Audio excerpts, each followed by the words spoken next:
Hello students, आज हम करेंगे क्लास 11 का chapter number 12 organic chemistry some basic principles and techniques का नॉमेनक्लेचर वाला पार्ट। ठीक है, तो आपने इसको बड़े ध्यान से करना है क्योंकि अगर आपका कोई भी नॉमेनक्लेचर में नाम आपका स्किप हो जाता है, आपको समझ में नहीं आता है, तो आपका पूरा का पूरा क्वेश्चन गलत हो जाएगा। क्योंकि जब एग्जाम्स में क्वेश्चंस आते हैं तो कुछ आपकी रिएक्शंस आती हैं जो कि सिर्फ नेम से आएंगी। सपोज कि एनिलीन को आप कैसे कन्वर्ट करोगे इनटू द हेलो एल्कीन्स, तो आपको वो बहुत ज्यादा डिफिकल्टी आ जाती है। आप सोचते हैं कि यार एनिलीन तो हमने पढ़ा ही नहीं, पता नहीं क्या नाम है, क्योंकि एनिलीन हमारा कॉमन नेम है और अदरवाइज कुछ हैं जो हमारे आईयूपीएसी की तरह यूज होते हैं। तो इसलिए आज आपने जो भी नॉमेनक्लेचर वाला पार्ट करना है बहुत ज्यादा केयरफुली करना है। तो सबसे पहले मैं नॉमेनक्लेचर का क्लासिफिकेशन करती हूँ। क्लासिफिकेशन में को हम दो पार्ट्स में डिवाइड करते हैं नॉमेनक्लेचर के। एक तो होता है उसका कॉमन नेम और एक होता है उसका आईयूपीएसी नेम। अब कॉमन नेम का मतलब क्या है? कॉमन नेम मतलब कि पहले टाइम में कुछ इयर्स पहले जो चीजें हमारे, जो ऑर्गेनिक कंपाउंड्स हमारे जिस भी चीज से एक्सट्रैक्ट होते थे या जिस भी चीज से वो ओरिजिनेट होते थे या हमें मिलते थे, उसी के नेम पर हमने उसका नेम रखते थे। सपोज कि जैसे कि मैं बात करूं फॉर्मिक एसिड,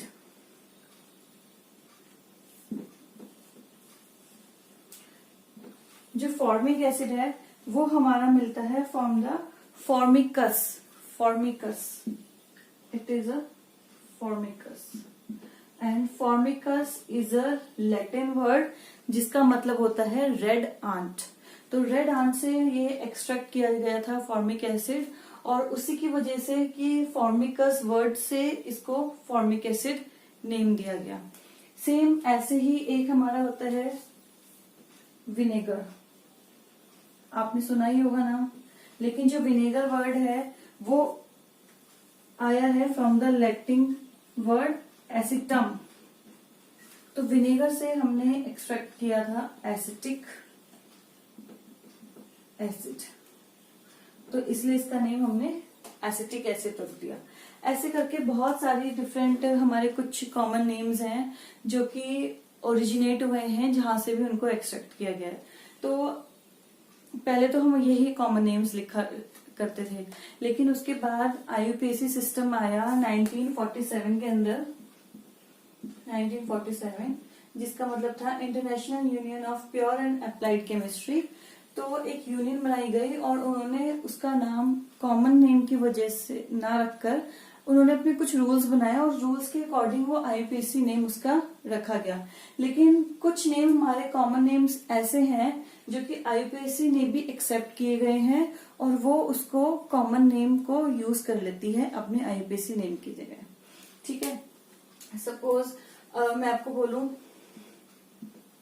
HCHO, ठीक है, वैसे तो हम इसको बोलेंगे मिथेनल क्योंकि this is a aldehyde group, लेकिन इसको हम फॉर्मल्डिहाइड भी बोलते हैं, फॉर्मल्डिहाइड। तो फॉर्मल्डिहाइड तो इसका कॉमन नेम है और इसका आईयूपीएसी नेम होता है मिथेनल। तो किसी किसी रिएक्शंस में आपको फॉर्मल्डिहाइड भी लिखा मिलेगा, किसी किसी रिएक्शन में आपको मिथेनल भी लिखा मिलेगा। तो ये दोनों के दोनों नेम आपको लर्न होने चाहिए। अगर आप दोनों नहीं याद कर पाओगे तो आपकी रिएक्शंस एग्जाम्स में गलत हो जाएंगी। ठीक है, तो कॉमन नेम्स आपको जैसे जैसे आप लर्न करोगे आपको समझ में आ जाएंगे। आईयूपीएसी सिस्टम जो सबसे ज्यादा यूज होता है वो मैं आपको आज बताती हूँ कि उसमें इसको कितने पार्ट्स में डिवाइड किया गया है और आईयूपीएसी नेम के अकॉर्डिंग नॉमेनक्लेचर हम कैसे करते हैं। इट इज इजी, बस थोड़ा सा आपने ध्यान से इसको समझना है। तो आईयूपीएसी सिस्टम के हिसाब से हमारे जो बेसिक रूल होते हैं वो होते हैं 3। एक तो होता है उसका रूट जिसको कि हम पेरेंट चेन भी बोलते हैं,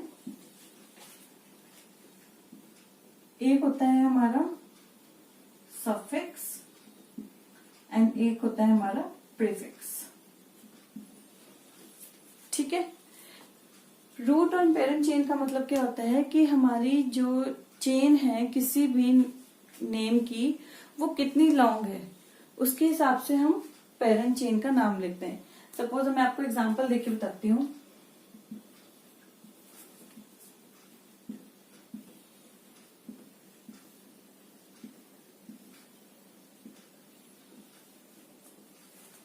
दिस इज, ठीक है। तो आपने क्या करना है कि सबसे पहले लॉन्गेस्ट चेन को देखना है, ब्रांचिंग हम बाद में देखेंगे। तो ब्रांचिंग का एग्जांपल मैं आपको नेक्स्ट वाले एग्जांपल में बताऊंगी। इस एग्जांपल में मैंने बिल्कुल स्ट्रेट चेन लिया है, बस एक फंक्शनल ग्रुप अटैच कर दिया है। अगर आप इस फंक्शनल ग्रुप को अटैच करते हैं तो कैसे नेमिंग होगी, चलो वो मैं आपको बाद में बताती हूँ, पहले मैं आपको सिंपल बताती हूँ, ठीक है। तो initially we have only 1 2 3 and 4 carbon atoms, ठीक है। तो 4 कार्बन हमारा पेरेंट चेन के अंदर आएगा। तो 4 कार्बन इज फॉर ब्यूटेन। आपने ये सारे लर्न करने हैं, मैं आपको लिख देती हूँ। 1 कार्बन के लिए हम लिखते हैं मिथ, 2 कार्बन के लिए इथ,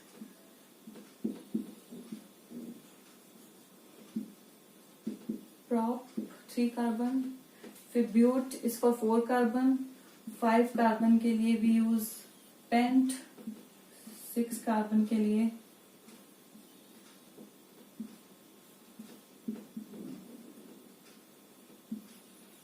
heptane, 8 carbon is for octane, 9 carbon is for nonane and 10 carbon is for decane।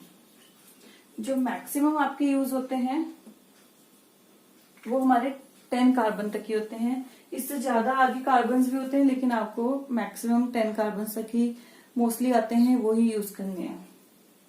तो सबसे पहले अब हमारा क्या है कि हमें देखना है कि हमारे पेरेंट चेन में कितने नंबर ऑफ कार्बन एटम्स हैं। तो यहाँ पर वी हैव 1 2 3 एंड 4 कार्बन, और उसके लिए हम यूज करेंगे ब्यूट, ठीक है। तो मैं यहाँ पे लिख देती हूँ ब्यूट, ठीक है। फिर उसके बाद हमने देखना है कि सफिक्स क्या यूज करें। तो सफिक्स के लिए हम यूज करते हैं, हम देखते हैं कि जो कार्बन हैं वो हमारे सारे के सारे अलग एटम्स के साथ या सेम एटम्स के साथ सिंगली बॉन्ड अटैच्ड है कि डबल बॉन्ड अटैच्ड है। तो यहाँ पर जितने भी कार्बन हैं वो सारे हमारे सिंगल बॉन्ड अटैच्ड है। अगर हम इसका ओपन करके स्ट्रक्चर लिखें तो इट शुड बी लाइक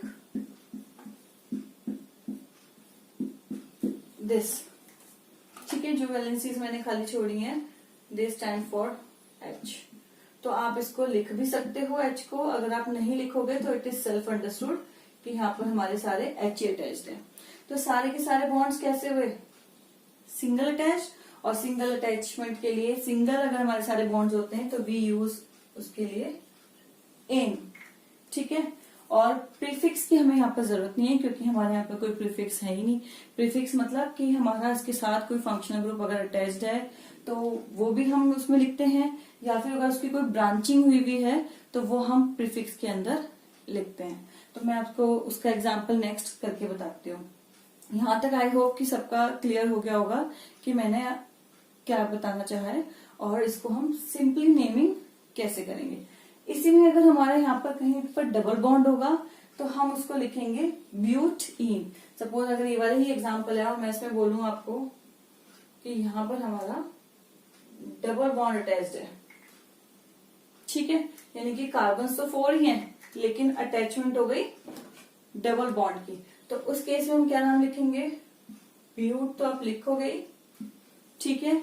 फिर आपने नंबरिंग करनी है 1 एंड 2, और कितने नंबर पर हमारा डबल बॉन्ड आ रहा है, 2 पर।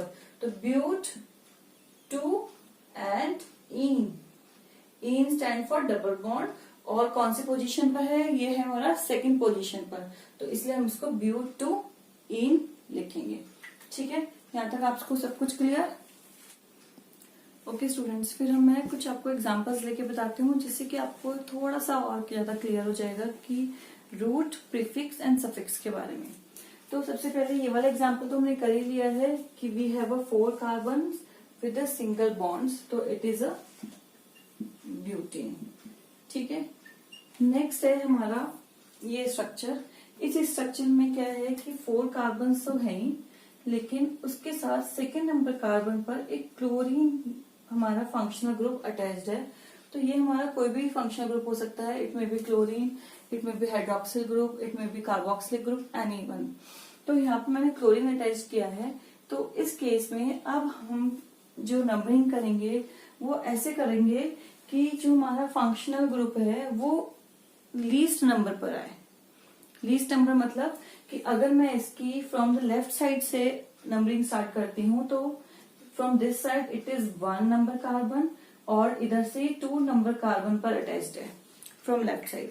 लेकिन अगर इसकी मैं राइट साइड से अगर नंबरिंग स्टार्ट करूं तो it is 1 and 2 and this one is 3। तो हम क्या करेंगे, जो least number of carbon atom पर ये आए उस साइड से इसकी नंबरिंग स्टार्ट करते हैं। और नंबरिंग हम किसी भी साइड से स्टार्ट कर सकते हैं, फ्रॉम लेफ्ट साइड भी और फ्रॉम राइट साइड भी। अगर सेम मैं आपको बताती हूँ, अगर सेम ये स्ट्रक्चर मैं ऐसे लिखूं तो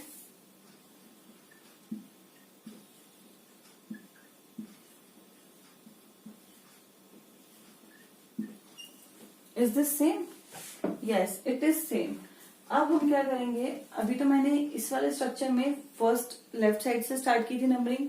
अब इस साइड में I will start from the right side, क्योंकि हमें लीस्ट नंबर की नंबरिंग्स को देखना है।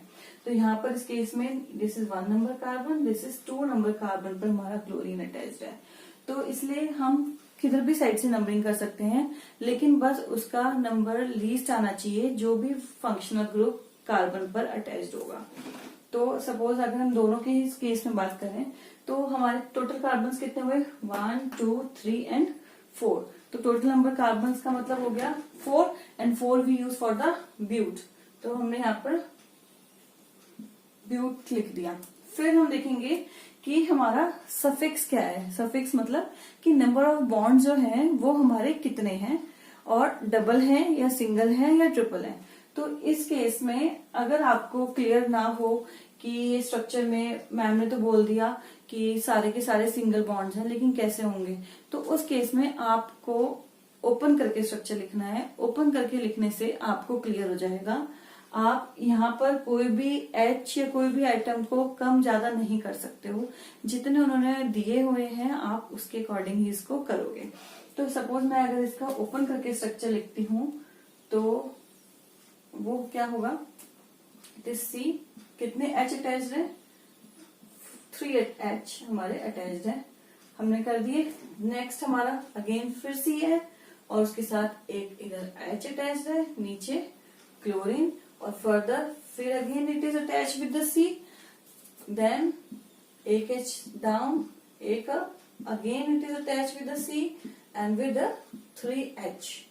आपने एक चीज का और ध्यान रखना है कि जैसे कि जब हम इसको कंडेंस फॉर्म में लिखते हैं, वो मैंने आपको इसके पहले वाले पार्ट में कराया है, तो उसमें क्या होता है कि हम CH3 CH CH2 CH3 ऐसे ही करके लिखते हैं।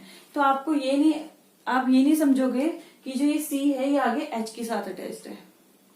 कार्बन हमेशा कार्बन के साथ ही अटैच्ड होगा। बहुत से बच्चे ये समझते हैं कि ये कार्बन H के साथ अटैच्ड है, फिर आगे फिर C के साथ अटैच्ड है, then H, then C, then H। नहीं, CH3 लिखने का मतलब ये है कि ये C की वैलेंसीज को कंप्लीट कर रहा है 3H के साथ, और एक जो C की वैलेंसी है वो नेक्स्ट कार्बन के साथ कंप्लीट हो रही है। ठीक है, तो इसका अगर हम ओपन करके स्ट्रक्चर लिखें तो it should be like this. तो आपको अगर कभी भी कहीं कंफ्यूजन हो तो आप ऐसे करके स्ट्रक्चर लिख सकते हैं। आप उसमें ये भी चेक कर सकते हैं कि नंबर ऑफ कार्बन और हाइड्रोजन एटम्स या जितने भी कोई फंक्शनल ग्रुप लगा है वो पूरे हैं कि नहीं है। अगर सपोज मैं आपको यही बताऊं तो हमारे यहाँ पर कितने कार्बन है, इट इज 4। तो यहाँ पर कितने हैं, 1 2 3 एंड 4। तो यानी कि कार्बन तो हमारे कंप्लीट हो गए। अब हम हाइड्रोजन की बात करते हैं। हाइड्रोजन कितने हैं, इधर 3 4 5 6 7 8 9 है हमारे पास। यहाँ पर हमने कितने लगाए, 1 2 3 4 5 6 7 8 और 9, यानी कि हाइड्रोजन की भी हमारी पूरी हो गई है। नेक्स्ट है हमारी क्लोरीन, और क्लोरीन कितने हैं, सिंगल नंबर 1, जो कि हमारे सेकेंड नंबर ऑफ कार्बन के साथ अटैच्ड है। तो यहाँ पर भी हमने क्या किया, सेकेंड नंबर ऑफ कार्बन के साथ एक क्लोरीन अटैच कर दिया। तो यानी कि हमारे नंबर ऑफ कार्बन एटम्स तो कंप्लीट हो गए हैं। अब इसमें हम कुछ और ना तो ऐड करेंगे ना ही डिलीट करेंगे। तो अब आप देखो कि यहाँ पर हमारे जितने भी बॉन्ड्स हैं, all the bonds are single bonded. तो सिंगल बॉन्डेड होने का मतलब है कि ये हमारी क्या होगी, एन ब्यूटेन हो गया। लेकिन अब ब्यूटेन तो हमने कंप्लीट कर दी, ब्यूटेन का स्ट्रक्चर तो ये होता है, लेकिन इसमें क्लोरीन भी अटैच्ड है। तो उस क्लोरीन को हम लिखेंगे in the form of prefix. Prefix, suffix तो ये हो जाता है जो लास्ट में हमें बताता है कि डबल बॉन्ड है या सिंगल बॉन्ड है या ट्रिपल बॉन्ड है। ब्यूट हमारा पेरेंट चेन बताती है, और हमारा कोई भी फंक्शनल ग्रुप अगर अटैच्ड है एडिशनल, तो वो हमारा एंटर करेंगे हम इनटू द प्रीफिक्स। अब प्रीफिक्स में इसको एंटर करने के लिए हमें क्या करना होता है कि जैसे कि मैंने आपको पहले बोला कि least number of carbon atoms हमारा होना चाहिए, यानी कि जो उसकी पेरेंट चेन है उसमें लीस्ट नंबर आना चाहिए। तो हमारा इधर से अगर हमने किया तो इट इज 1 and 2, तो सेकेंड पोजिशन पर क्लोरीन है। तो अब हम यहाँ पर क्या लिखेंगे, 2 chloro. Chloro we use for the chlorine. अगर हमारा ब्रोमीन होता तो हम ब्रोमो लिखते, फ्लोरीन होता तो फ्लोरो लिखते, आयोडीन होता तो आयोडो लिखते। तो ये सारी जो चीजें हैं, जो नाम है, मैं आपको मैक्सिमम तो ट्राई करूंगी कि सारे रूल्स बता दूं, लेकिन कुछ की आप खुद घर पर प्रैक्टिस करो, क्योंकि जब तक आप घर पर प्रैक्टिस नहीं करोगे तो आपको अच्छे से क्लियर ही नहीं होगा। तो आप अपनी एनसीईआरटी के बुक्स के भी सारे क्वेश्चंस करो, आप इसके साथ अपनी रेफरेंस बुक के भी सारे क्वेश्चंस करो। जितनी ज्यादा आप प्रैक्टिस करोगे उतना ही ज्यादा आपको कंसेप्ट क्लियर हो जाएंगे। ठीक है, तो 2 क्लोरोब्यूटेन हमें बिल्कुल क्लियर हो रहा है कि सेकेंड पोजीशन पर क्लोरीन है, ब्यूट इज फॉर यानी कि 4 कार्बन की चेन है, और एन इज फॉर यानी कि सारे हमारे डबल बॉन्ड्स हैं। तो आपके जो क्वेश्चंस आते हैं वो कैसे आते हैं कि कहीं पर तो आपको ऐसा कंडेंस फॉर्म दी होती है और आपको बोला होता है कि इसका नॉमेनक्लेचर लिखना है। कहीं पर क्या होता है कि आपको ओपन करके फिर से स्ट्रक्चर दिया होता है और उसका भी नाम लिखने के लिए पूछते हैं। कहीं पर क्या होता है, आपको नेम दिया होता है और आपको बोलते हैं कि उसका स्ट्रक्चर ड्रॉ करना है। तो वो आप कैसे करोगे, फिर उसकी भी मैं आपको प्रैक्टिस कराऊंगी। अभी हम स्ट्रक्चर से नेम की प्रैक्टिस करते हैं। तो यहाँ तक आई होप कि सबको क्लियर हो गया होगा कि हम इसकी नेमिंग कैसे करेंगे, प्रीफिक्स कैसे लगाएंगे, सफिक्स कैसे लगाएंगे और पेरेंट चेन को कैसे कंसीडर करेंगे। इसके बाद आता है हमारा थर्ड एग्जाम्पल। थर्ड एग्जाम्पल में भी अब यहाँ पर हमें 2 फंक्शनल ग्रुप्स दिख रहे हैं। कैसे, एक तो डबल बॉन्ड भी दिख रहा है, एक हमें यहाँ पर CHO ग्रुप भी दिख रहा है। अब CHO ग्रुप किसके लिए होता है, CHO group is for the aldehydes. ठीक है, आपने ध्यान रखना है कि CHO ग्रुप जो है वो हमारा एल्डिहाइड के लिए होता है। तो अब इसको अगर मैं ओपन करके स्ट्रक्चर लिखूं तो ये होगा 2H डबल बॉन्ड C, एक और H, एक और H और एक O। ठीक है, अब आप कहोगे कि मैम इसकी वैलेंसी तो 4 कंप्लीट है, ठीक है, ऑलराइट। इसकी वैलेंसी भी 1, 2, 3 एंड 4 कंप्लीट है, ऑलराइट। लेकिन इसकी वैलेंसी तो 3 हुई, तो फिर ये तो इनकम्प्लीट हो गया। यदि यहाँ तो CH2 होना चाहिए था, लेकिन नहीं, CHO ग्रुप में जो डबल O होता है वो हमारा कार्बन के साथ डबल बॉन्डेड होता है। तो ये भी आपको पता होना चाहिए, नहीं तो आप तो वहां पे कंफ्यूज जाओगे, क्वेश्चन ही गलत है मैम, बिल्कुल ही क्वेश्चन गलत है। तो आपको ये पता होना चाहिए कि कार्बन के साथ ऑक्सीजन हमेशा डबल बॉन्ड बनाएगा। तो ये हमारे यहाँ पर स्ट्रक्चर बन गया। अब हम इसमें नंबरिंग स्टार्ट करेंगे। तो नंबरिंग स्टार्ट करने के लिए एक और बहुत इंपॉर्टेंट रूल है कि जब भी आप नंबरिंग स्टार्ट करो तो आपने ट्राई करना है कि जो भी फंक्शनल ग्रुप अगर अटैच्ड है हमारा, वो हमारा लीस्ट नंबर पर आना चाहिए। जैसे कि यहाँ पर मैंने आपको बोला था, तो यहाँ से हमने यहाँ से नंबरिंग स्टार्ट की थी। इसमें क्या है कि नंबरिंग हमारी इस कार्बन से स्टार्ट होगी, लेकिन अब आप बोलोगे कि मैम यहाँ पे भी फंक्शनल ग्रुप है, यहाँ से क्यों नहीं स्टार्ट कर रहे। तो इसके लिए आपको एक प्रायोरिटी सीरीज आती है, वो मैं आपको डिस्क्रिप्शन बॉक्स में लिंक भेज दूंगी, आप वहां से लर्न कर सकते हो। वो आपको लर्न होनी चाहिए, क्योंकि अगर आपको वो लर्न नहीं होगी तो आप नंबरिंग गलत कर दोगे। तो कुछ स्टूडेंट्स क्या करेंगे, बोलेंगे कि मैम यहाँ भी फंक्शन ग्रुप है, मैं तो यहाँ से नंबरिंग स्टार्ट कर देता हूँ, तो 1, 2, 3 नंबरिंग कर देंगे, बट इट वॉज रॉन्ग। ठीक है, तो आपको नंबरिंग के हिसाब से देखना है, प्रायोरिटी के हिसाब से देखना है, उसके हिसाब से नंबरिंग करनी है। तो यहाँ पर जो हमारी प्रायोरिटी है एल्डिहाइड ग्रुप की ज्यादा है as compare to the double bond. तो हम इसकी नंबरिंग स्टार्ट करेंगे फ्रॉम दिस कार्बन, और जो फंक्शनल ग्रुप होता है जैसे सपोज CHO है, COOH है, उसके कार्बन्स को भी हम पेरेंट चेन में इंक्लूड करते हैं। ठीक है, तो आपने ये ध्यान रखना है कि आप सोचिए तो फंक्शनल ग्रुप है तो इसको मैं इंक्लूड नहीं करता, हम तो सिर्फ ये 2 कार्बन कंसिडर करेंगे, ऐसा नहीं करना है। आपने कार्बन सारे इंक्लूड करने हैं, चाहे वो फंक्शनल ग्रुप के साथ अटैच्ड हो, चाहे वो अटैच्ड ना हो। ठीक है, तो यहां से हम नंबरिंग स्टार्ट करेंगे from 1, this is 2 and this is 3। तो यानी कि अब ये तो हमें पता चल गया कि 3 कार्बन है, तो यानी कि हमारे पेरेंट चेन 3 कार्बन की होगी and 3 we use for the prop। तो अब मैं यहाँ पर लिख दूंगी prop। ठीक है, अब हमने सफिक्स देखना है कि सफिक्स जो है वो हमारा क्या क्या है। तो सफिक्स भी हमारे यूजुअली दो टाइप के होते हैं। अब यहाँ पर जो हमारा एल्डिहाइड है वो हमारा कार्बन के साथ अटैच्ड है, यानी कि वो कार्बन हम पेरेंट चेन में इंक्लूड कर रहे हैं, तो वो हम क्लोरीन की तरह तो लेंगे नहीं क्योंकि वो ब्रांचिंग नहीं है, उसको हम पेरेंट चेन में ही लेंगे। तो अब हमने नंबरिंग स्टार्ट करी यहाँ से, तो आप इसको लिखोगे कि prop इज फॉर 3 कार्बन, और डबल बॉन्ड आपका कौन सी पोजीशन पर आ रहा है, it is on the second position. तो you will write prop 2 ene, ene is for double bond. ठीक है, और फर्स्ट पोजीशन पर आपका कौन सा ग्रुप है, it is a aldehyde group, तो आप यहां लिखोगे 1 अल।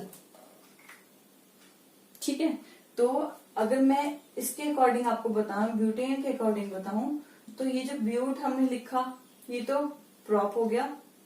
ठीक है, AN जो होता है वो हमारा बताता है कि it is a single bond, double bond या ट्रिपल बॉन्ड। अगर सिंगल होता है तो AN लिखते हैं, अगर डबल होता है तो EN लिखते हैं, और अगर ट्रिपल होता है तो YN लिखते हैं।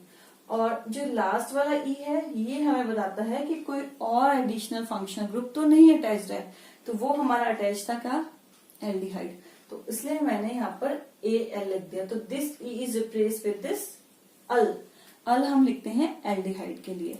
ठीक है, और हम उसकी पोजीशन भी मेंशन करेंगे। यूजुअली अगर फर्स्ट पोजीशन पर है तो नहीं भी मेंशन करोगे तो चलेगा, आप इसको prop 2 in अल भी लिख सकते हो, 2 in अल भी लिख सकते हो, 1 अल नहीं लिखोगे तो भी चलेगा। लेकिन आई प्रेफर कि आप सारे के सारे अगर नंबरिंग फाइनल एग्जाम्स में करके आते हो तो इट इज क्वाइट बेटर, क्योंकि टीचर को लगता है कि ये अच्छे से बच्चे ने अटेम्प्ट किया है पेपर। अगर 1% आप नहीं लिखोगे तो भी उसके मार्क्स तो डिडक्ट नहीं होंगे।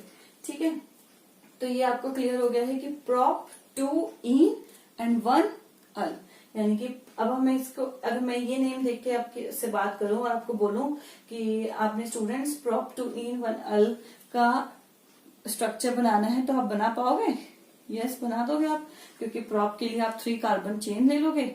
इन आपने कौन से पोजीशन पे लगाना है, it is on the second position, और फर्स्ट पोजीशन पर आप एल्डिहाइड लगा दो, तो ये आपका इजिली हो जाएगा। फिर नेक्स्ट आता है हमारा एक और एग्जाम्पल जिसमें कि मैंने डबल बॉन्ड्स लिए हैं। तो डबल बॉन्ड्स, अब आपने देखो कि यार इसमें तो यहाँ पर 2 डबल बॉन्ड्स हैं, अब उसके लिए क्या करें कि 2 डबल बॉन्ड्स लिख दिए, तो उसके लिए भी कुछ नहीं करना, it is again very simple. आपने नंबरिंग स्टार्ट करनी है वहां से जहां से कि लीस्ट नंबर हो, लेकिन यहाँ पे भी जो डबल ट्रिपल बॉन्ड है वो फर्स्ट कार्बन पे है और यहाँ पे भी फर्स्ट कार्बन पे है, तो आप किसी भी साइड से यूज कर सकते हो नंबरिंग। तो हम इधर से करते हैं 1 2 3 एंड 4, तो 4 कार्बन हैं, तो 4 कार्बन के लिए हम अगेन क्या लिखेंगे, ब्यूट, तो हम यहाँ पे लिखेंगे ब्यूट। ठीक है, और अब हमने देखना है कि we have a triple bonds, तो ट्रिपल बॉन्ड्स कौन कौन सी पोजीशन पे हैं, एक तो है फर्स्ट पोजीशन। अब जो आप पोजीशन मेंशन करोगे वो भी आप नंबरिंग के हिसाब से करोगे, ऐसे नहीं कि पहले 3 लिख दिया और बाद में 1 लिखा। नंबर में अगर सबसे पहले 1 आता है तो पहले हम 1 लिखेंगे, उसके बाद 3 आता है तो 3 लिखेंगे, उसके बाद अगर 4th या 5th पोजीशन पे तो उसके हिसाब से नंबरिंग करेंगे।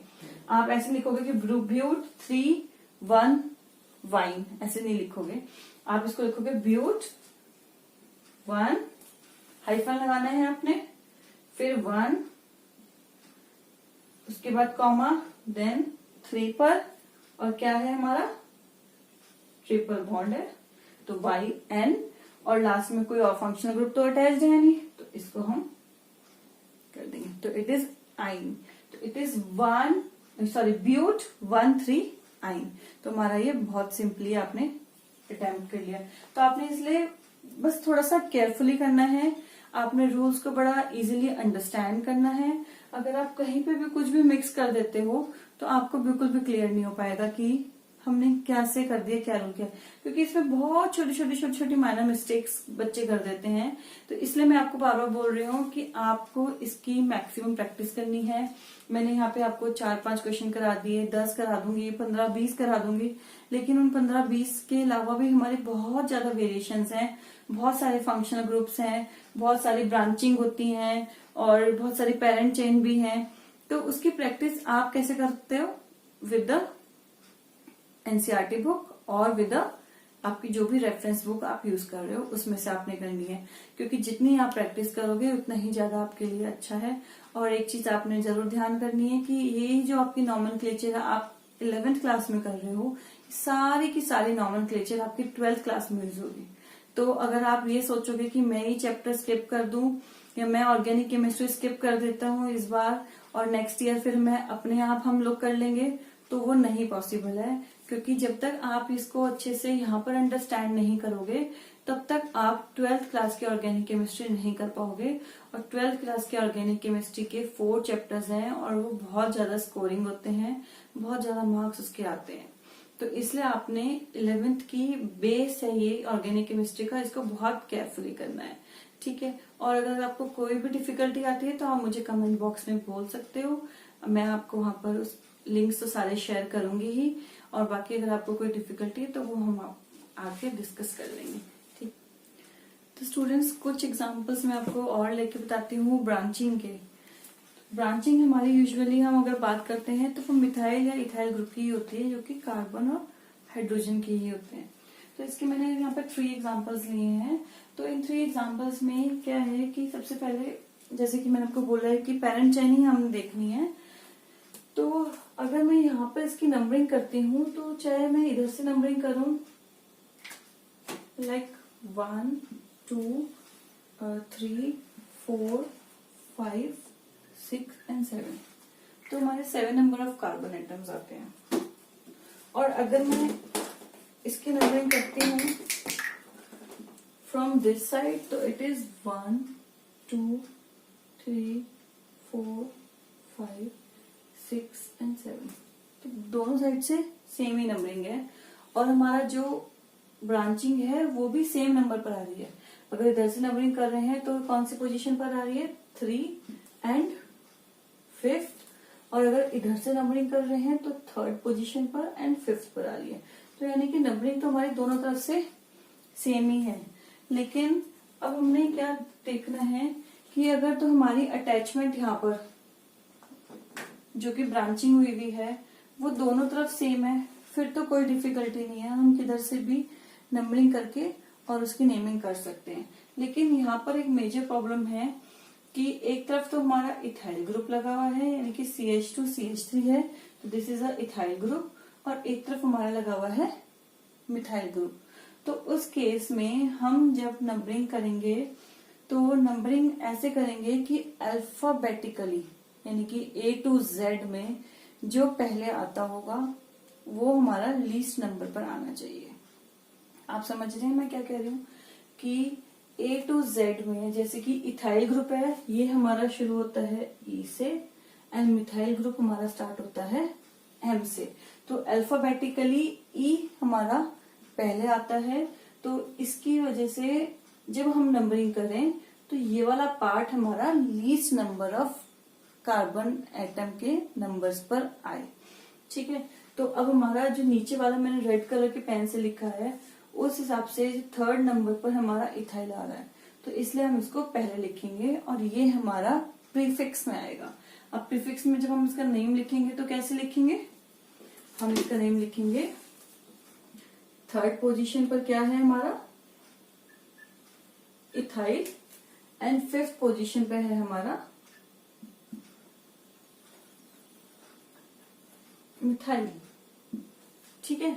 और total number of carbon chain कितनी है? 7। 7 के लिए हम यूज करते हैं हेप्ट, और सारे बॉन्ड्स हमारे सिंगली बॉन्डेड हैं तो उसके लिए भी यूज एन। तो इसका नेम होगा 3 इथाइल 5 मिथाइल हेप्टेन।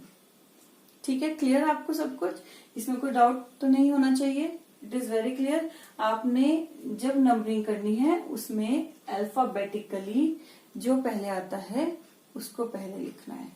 ठीक है, फिर नेक्स्ट वाले पार्ट में क्या है कि अगर हम नंबरिंग यहां से स्टार्ट करते हैं 1 2 3 4 एंड 5, तो हमारा सेकेंड और फोर्थ पोजीशन पर ब्रांचिंग हो रही है, लेकिन जो हमारी ब्रांचिंग है सेकंड पोजीशन पर एक ब्रांचिंग है और फोर्थ पोजीशन पर डबल ब्रांचिंग है।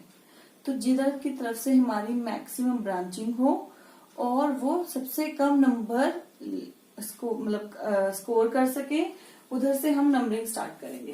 तो यहाँ पर 2 पोजीशन पे तो 1 है और 4 पोजीशन पर 2 है, तो ये वाली हमारी रॉन्ग होगी नंबरिंग। ठीक है, यहाँ पर हम नंबरिंग करेंगे 1 2 3 4 and 5। This one is the correct numbering जो हम यहाँ पर करेंगे।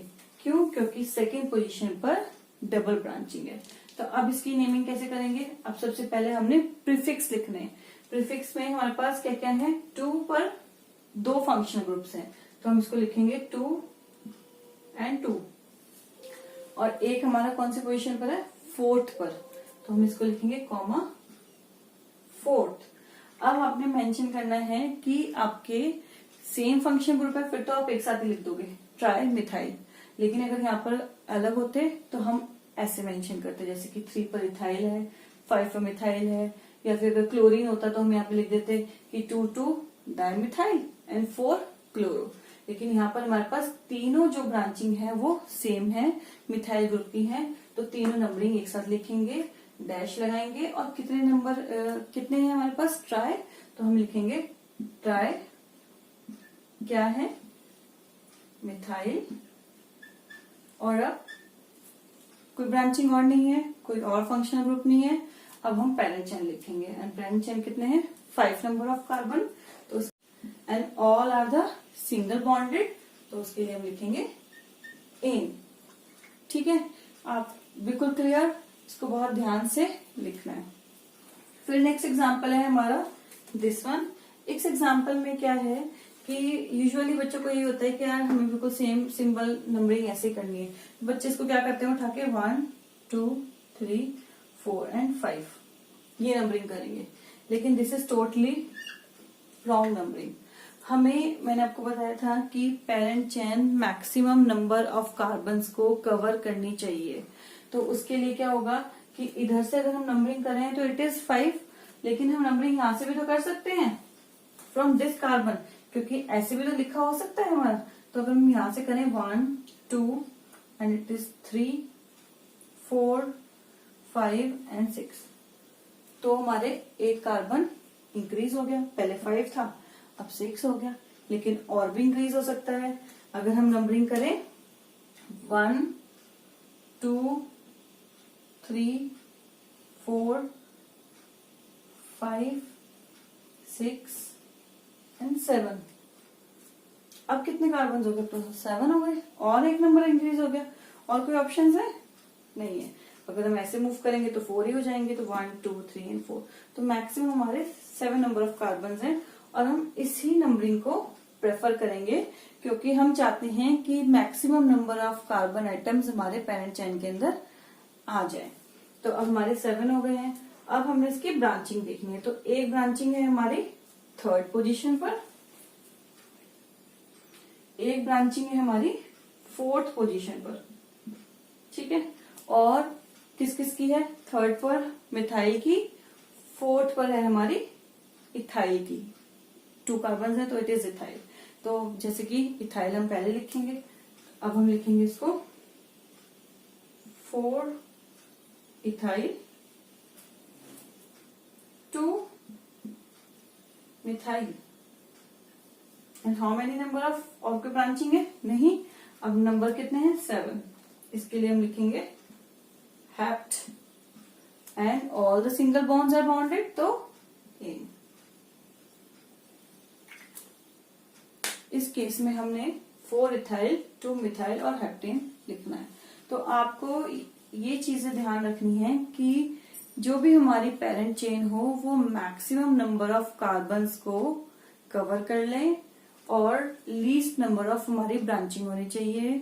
लीस्ट नंबर ऑफ होना चाहिए हमारे पेरेंट चेन के साथ जो ब्रांचिंग अटैच्ड है उसका।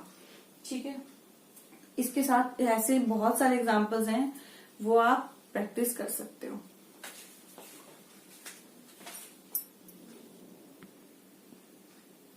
स्टूडेंट्स, ये फिर मैं नॉमेनक्लेचर आज यहीं पर क्लोज कर रही हूँ।